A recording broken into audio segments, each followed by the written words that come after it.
Welcome to Picks with the Professor, the show where a real statistics professor gives you sports betting tips. I'm your host, Professor Sides. For the latest updates, information, and picks, you can follow me on Twitter at Professor Sides. This Major League Baseball episode covers every game scheduled to be played on Tuesday, October 11th, 2022. It's game one of the division series. In case you're new here, check out the webpage on the banner. That's www.pickswiththeprofessor.com/new. If you have a primer and an explanation of what's going on, there's a little bit of a lengthy write-up there.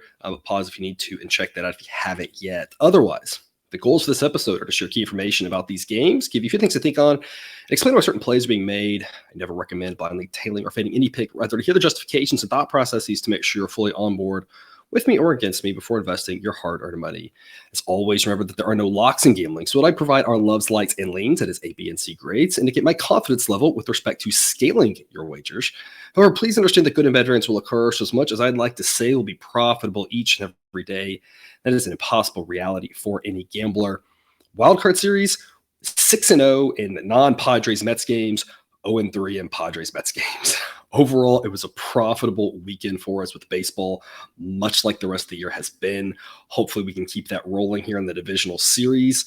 Lots of things that I like. But before we get to that, some reminders. Please hit that like button if you're on YouTube. Also, if you aren't yet, please consider subscribing or following. It's free, and if you turn on notifications, you won't miss any college basketball, MLB, or college football content that this channel provides. And a reminder, we started up a Patreon page for those of you looking to support the show and get extra benefits.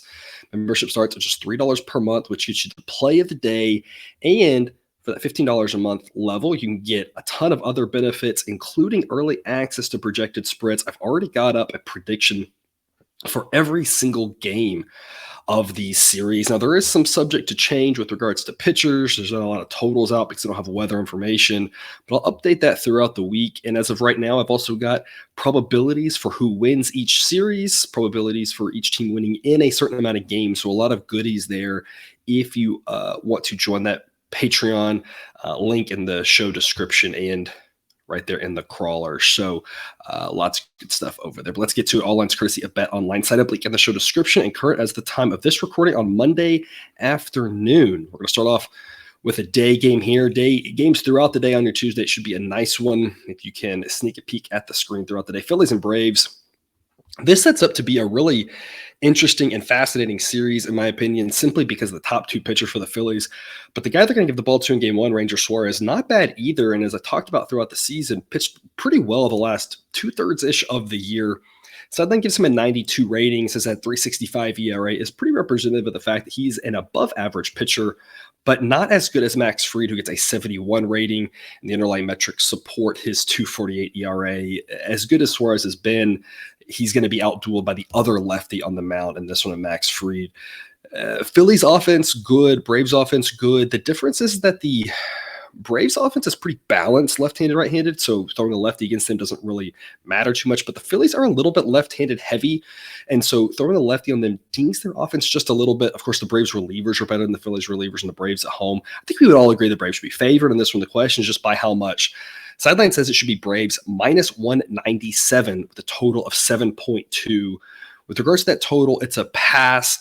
It's going to be a fairly nice day, mid to low 70s for this game, warming up as it goes along, but the wind will be blowing in at 5 to 10 miles an hour. So it's a situation where if we had the wind blowing out, I would definitely say over is a good candidate here, but nice day, but the wind blowing in, good starting pitching. Total of 7 seems pretty smack on. I think there's juice to the over, so it aligns exactly with what my model indicates on the total. I'm going to play the Braves at minus 195. The sideline wants 192 or better for a B grade. I'm going to give this a B grade. I really think anything that starts with a 1 is fine for the Braves as a B grade. I just don't want to start with a 2. That's just my personal cut. You can obviously, disagree and do something slightly different with that if you want, but that's just my marker here for this one. Braves starting with a 1, I think is a B grade pick. It's a pick I would make. It's not a pick that I love. It's just one that I like. I just think they have too many edges in this one. They come out strong in this game, and then it gets really interesting for games 2 and 3 when the Phillies are able to throw Wheeler and Nola at them. I think the Braves can take away game 1.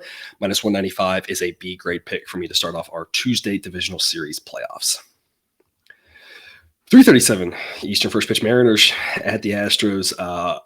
confliction abounds in this one. I love the Mariners, have been good to us all season, but my team is the Astros. So this is going to be a tough series to swallow, to stomach, to deal with, whatever word you want to use there.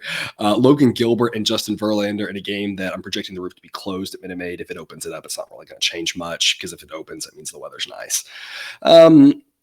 Gilbert, good, not great. He does have a 3.20 ERA, but the underlying metrics say it should be a little bit higher. Some inconsistencies, benefited by a pitcher-friendly ballpark. Gilbert goes out there and at times looks really good and at times looks very human. And this Astros offense is good enough to make him look human. So, good, not great, not at the Luis Castillo level, of course. Justin Verlander, of course, is great. Almost assuredly will win the AL Cy Young, 175 ERA in the season. The underlying metrics say it shouldn't be quite that low, but that's not really breaking any news. He still is one of the best pitchers in my database. Both sets of relievers are very good. And the Mariners offense, I've talked about this a lot, is pretty good. I like them. I think they're a top 10, maybe borderline top 5 offense with regards to the park neutral look, which is kind of the more appropriate way to evaluate teams and players here, because if you play in a pitcher-friendly ballpark, your numbers aren't as good. That doesn't mean you aren't that good, because either A, the other team has to deal with those conditions in the game, or you get to deal with better conditions. So Mariners offense good, just Astros offense really good. Another situation where I think we would all agree the Astros should be favored given the advantage they have in the game being in Houston. Sideline says it should be Astros minus 178. I think they should be favored, but not quite as much as the Braves. These lines, though, are actually flipped, in my opinion, that the Astros are bigger favorites than the Braves. Probably no surprise to anybody. I'm going to be on the Mariners. Plus 195 is the current moneyline price. That would be a B grade pick. It might be worth a flyer. Gilbert, being a high variance type guy, could go out and throw a really good game. And then at that point, the plus odds are going to be really enticing. If he gets hit around a lot, you haven't really lost much. But given that the run line is pretty close to even money, I'm going to actually play it on the run line instead at minus 120 and give that a B grade as well. I think the Mariners can hang in this one. It should be an interesting game, should be a good ball game. Again, Gilbert, good. He's just not as good as Verlander. And so it's harder to see the Mariners winning, but I can absolutely see them staying close and hanging around in this one. They might accidentally pull it off. Weird things happen in baseball. I don't think anybody expected half of the results we've already seen in the wild card games. Obviously I did, but I know a lot of people didn't, and that's just how baseball goes. So Mariners could pull this off. If not, the run line hanging in there, I think makes a lot of sense. I'm going to take the Mariners on the run line at minus 120 with a B grade pick. I'm going to take the over 6.5. Sideline says it should be 7.4. You can't really give a pitcher a much better grade than Justin Verlander. I think he's one of the top ones in the database, and both these sets of relievers are good. It's just that both offenses are good. And so you got a fairly neutral ballpark, one that can be pretty home run friendly. If you pull the ball to either side, if you go straight away center, it's a lot harder to hit home runs, but you pull the ball, and for both righties and lefties, it's a pretty easy home run here. So I expect some runs. If this game was in Seattle, a different story in that park in those conditions, and we'll get to that, of course, later on into the weekend. But in Houston, I think this total should be 7. I'd lean over 7, given that sideline says 7.4, but it's a tougher play to make knowing that you push at 7. But I think it should be 7. 7.5. Sideline says it should be 7.5 with a little juice to the under. I personally think it's a little bit high. I might probably make this more 7.2, 7.3 than 7.4. But either way, all of those say over 6.5 is a good play. So it's a little bit of an uncomfortable play. Gilbert's obviously a pitcher a lot of us like. Justin Verlander's fantastic, but there could be some home runs in this game. And so I just think getting to 7 with the win makes this over a worthy play. I could easily see 4-3, 5-2, something like that. I think this number's just too low. I'm going to go over in this one again and take the Mariners on the run line with a B grade play. 7:37 Guardians at the Yankees. Not much to say about the Guardians other than we love you. They've been good to us, and I'm going to keep riding them here. I think of all these series, I think you kind of don't need to watch the show for this one. We're going to be on the Guardians every single game. They are undervalued. They are a better team than people realize. They're very similar to what the Mariners were. They're the poor man's Mariners. People kind of finally realized towards the end of the year the Mariners were good. They still haven't realized with the Guardians. I mean, there was that stretch where we were just backing the Mariners every single night, and it worked, 3 out of 4 nights. And that's what the Guardians have been of late to us. They've been so good to us. They're a much better team than people realize. It's really the bottom line. We're going to be on the Guardians. I guarantee it every single game this series. I cannot imagine a world otherwise. The only question is it an A grade or a B grade? And is it run line or money line? Depending on the situation and the prices, I think there's a case to be made for either one. I think there's a case to split your wager on this one, but I wouldn't put much on the money line, just a little bit. My main investment here is on the run line, as I really think the Guardians stand a really good chance of keeping this game tight.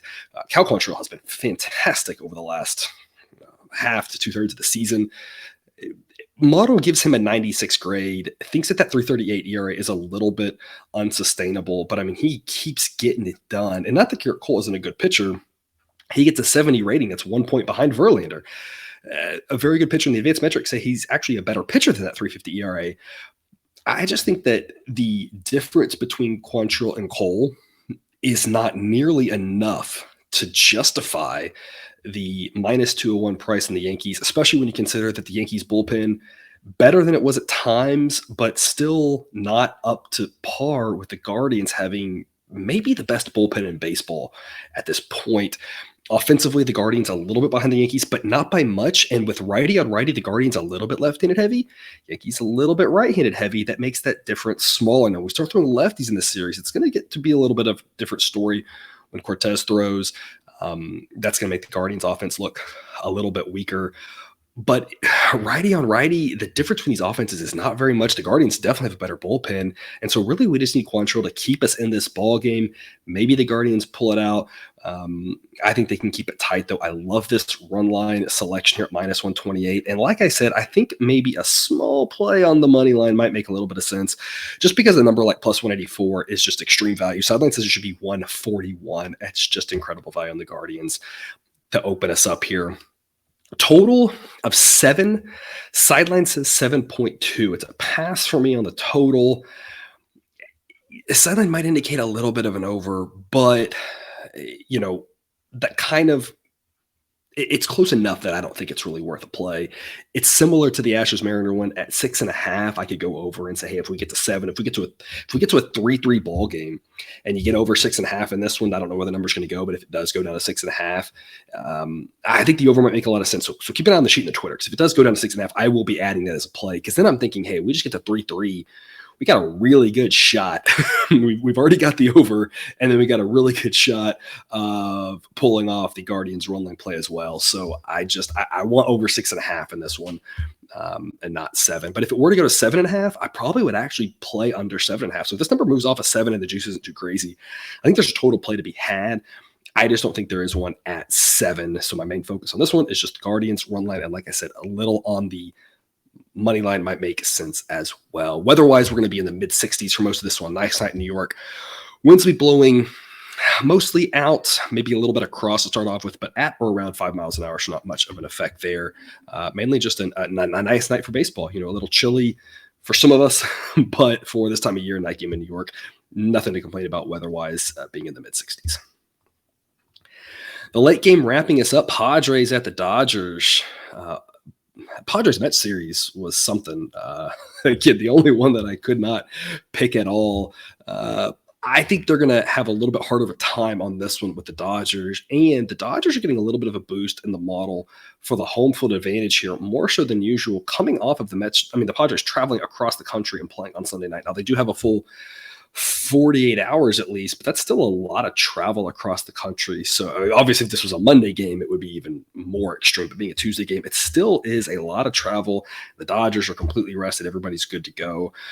So the Dodgers have a pretty big edge there. They have a massive edge in starting pitcher. I have zero faith whatsoever in Mike Clevenger. And Julio Urias, the model has been skeptical all season, but he continues to get the job done. I still stand by that 2.16 ERA as a mirage. He's not that good, but he's still a good pitcher. So I think still gives him an 81 rating. I just think his true ERA should be more in the mid-3s, mid-low 3s, which is still very good. It's just not this incredible season he's had. But either way, even if he's not as good as that 2.16 ERA, he's still a heck of a lot better than Clevenger is, who I have no faith in whatsoever. I think he's actually worse than his 4.33 ERA indicates. He's pitched a lot of games at a pitcher-friendly ballpark and gotten some good bounces. To me, I think he's more of a 5 ERA type pitcher. Padres bullpen is mostly terrible. I don't really know what the plan is after him, other than I assume it's got to be Sean Manaea being a lefty, who you just never know what you're going to get from him. I talked about him on the Game 3 show with the Mets, as to say maybe that was part of their plan. There, Mania did look a little bit better towards the end of the season, but it was a really small sample size. This Dodgers offense can crush. And if things aren't going well for any of these pitchers, this is going to be a runaway in a hurry. If you get good Clevenger 2 times through the lineup, and then you go Mania and you get good Mania 2 times through the lineup, the Padres got a chance. But I mean, you got to have, that's just a lot of ifs in my view. So I really like the Dodgers here. I think they have a huge advantage pitching from start to finish. I like their relievers more than the Padres relievers. And I like whatever they're going to do with Clevenger and Mania a whole lot less than I like Urias. So I think the Dodgers have an edge there. Offensively, the Dodgers offense still better than the Padres offense. The Padres offense, a little bit left-handed heavy. Talked about that after the trade deadline. They really needed Tatis to get back and give him a good right-handed bat. They're pretty left-handed heavy, pretty switch hitter heavy. That makes their offense a little bit worse going up against a guy like Urias. And of course, they'll have to face the same thing with Kershaw being another lefty. So this sets up really well for the Dodgers here. Sideline says 223 should be the number. Sideline says 218, which the current price is good enough for a B grade. It's good enough for me. I'll lock that in as a B grade pick on the Dodgers money line. I like the run line as well in this one, though at the book that I'm using, they don't have that price up yet, so I haven't been able to lock it. But I think the run line makes a lot of sense too. As I'm also going to play the over 7 in this one. Sideline says the total should be 8.1. There are I cannot see this game going 8 or 9 innings of holding down the Dodgers offense. I think they're going to score a lot of runs. I like the Dodgers run line, I like the Dodgers team total over. You might find lightning in a bottle with Clevenger and Mania. I didn't think they would in game 3 against the Mets, but Musgrove at least got like an 80, low 80s grade in the model. At least it was possible with Musgrove. And sure enough, he pitched a fantastic game. Hats off to him. As an Astros fan, I have a soft spot for the guy, right? So I'm happy for him. I just don't see it happening with Clevenger and Mania. So I really think the Dodgers are going to get some runs. So I like the over. I like the Dodgers on the money line. I think 218 is a good enough price to play. I like them on the run line. There's a lot of different ways you can split up your wagers here, but I think this is all Dodgers in game 1. And what should be a fantastic night for baseball at LA. Low 70s to start, upper 60s to close. And the wind, just like usual in LA, blowing out to start in the 5 to 10 mile an hour range and dying down as it wears off. I think they can get up 5-0 by the 4th inning or something like that, and then we're well on our way to all those victories. So whether you want to split between money line or run line, I think either one of those makes sense. Depending on what the price is, I might take the B grade pick on the Dodgers and might add a unit to the run line. That's something to consider. So again, just check Twitter and check the sheet for that update, depending on what the price is and if that is warranted. And so that is all I've got for you today. Thanks for tuning in to another episode of Picks with the Professor. Don't forget to subscribe so you can ensure all the sports betting content we provide on this channel is dropped right into your feed. I will see you again with more sports betting content throughout the week as we have college football. 2 more episodes of that. Already the first one out if you haven't seen it. And we'll have shows every day for the baseball playoffs that there are games. So lots of good content. As always, best of luck. And remember, you can eat your betting money, but please don't bet your eating money.